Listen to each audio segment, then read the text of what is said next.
How do you get people to stream your music? Should you even stream your music? Should you sell your music as downloads, CDs, albums, singles?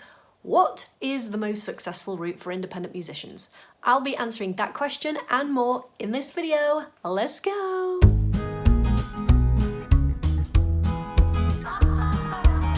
Welcome back to my channel, and if you are new here, my name is Lynz Crichton. I am a proudly independent musician, full-time singer-songwriter, producer, and now coach for other independent musicians. I create no fluff, no filler, how-to videos all about how to be an independent musician in the new music industry. And so to that end, if you have any questions that I haven't answered on my channel yet, I would love to hear from you. So type your questions in the comments below, and that gives me ideas on what you want to see on this channel moving forward.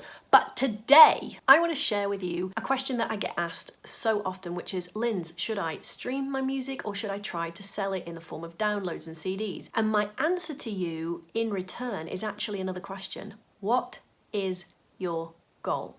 So are you trying to build a community around your music? Are you trying to grow your email list? Are you trying to build a tribe? Or are you trying to make money from your music? So here's a misconception that I don't hear many people talking about in the new music industry, which is that to make money in music, it does not necessarily come from music itself. Sounds crazy, right? I liken this to the supermarket taster example. Have you ever walked into your local supermarket and been met by one of those awesome people standing by a pop-up counter giving away free stuff? I know, it's awesome, right? But they're giving away biscuits, cheeses, chocolates.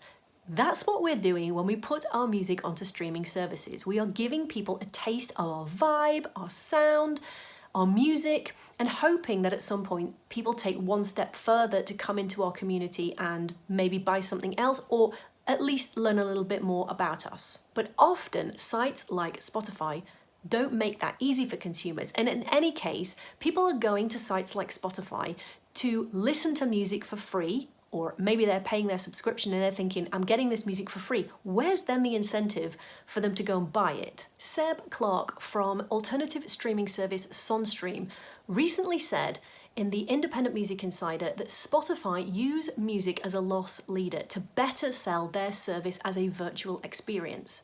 Now that, in comparison to the supermarket taster, is a bit different, because in the supermarket they use the product to either lure people in, give them a lovely experience, and then they go off and buy all sorts of different products from their range. So the supermarket win. The people who make that brand new product win because they use the footfall from the supermarket to get discovered. And then that's where the experience ends and changes in comparison to Spotify, because in the supermarket, people then have to decide, once they've had that taster, are they then going to buy that product, which they can easily do there, or they might not be interested. Whereas in Spotify, when people are listening for free to a new piece of music, at that point, they can continue listening for free ad infinitum. They still don't have to go and buy it. So in the context of these points, should I stream or sell my music? The two have very different functions. Streaming your music can be great for discoverability, giving people that taster of your music. But if you want to sell your music, you're going to need superfans. You can't sell music without a very engaged audience. But even then, selling music is not the thing that's going to earn you the big bucks, really. You need to have a variety of revenue streams in your music business, especially when you're starting out and growing your audience. So that can be in the form of, for example, digital offerings, bundles, maybe thinking about starting a Patreon, doing shows, crowdfunds. There are lots of different ways that you can earn money in your music business, and it doesn't necessarily directly come from streaming or selling the music at all. But in order to make those sales, in order for you to do a crowdfund, you need a crowd. In order for you to have a Patreon, you need an engaged audience who are going to want what you are offering. Quick interruption. You are clearly a musician and serious about releasing music and getting results. So have you checked out my free Monetize Your Music Masterclass yet?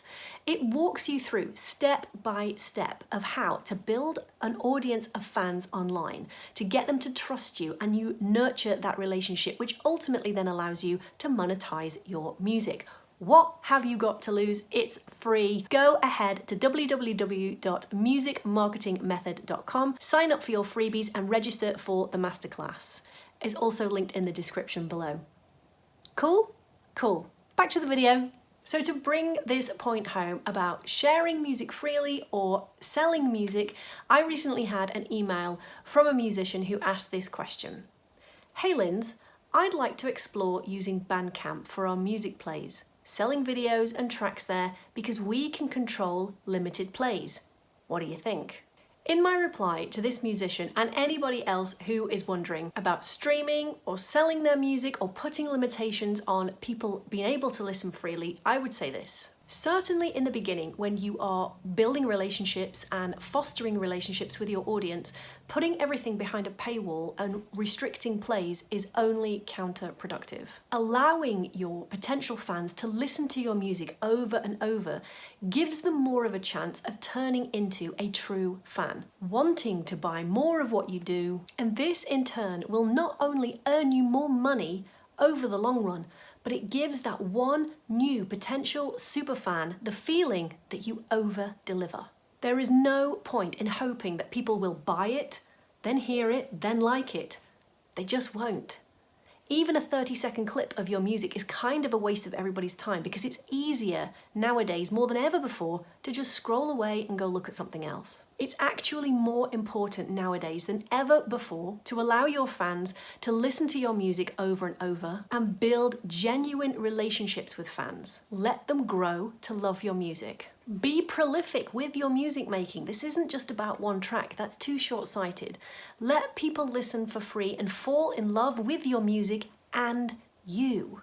You are one of the most important things here. Your personality, your unique take on the world. And then when people fall in love with you and the music, have those higher ticket offers waiting in background. Provide value to your audience first, and then you might be rewarded with money if you get that relationship right. If you feel you need more help building those relationships, or you have any questions or comments about the video today, feel free to type in the comments below, or you can even book a free one-to-one 30-minute mastermind call with me on Zoom to talk about your music business, your current situation, the questions that you have, and I can see if I can help bridge the gap. If you would like to book a one-to-one call, have a look in the description box below because I've put a link there directly to my online calendar and you can choose a day and time to suit you.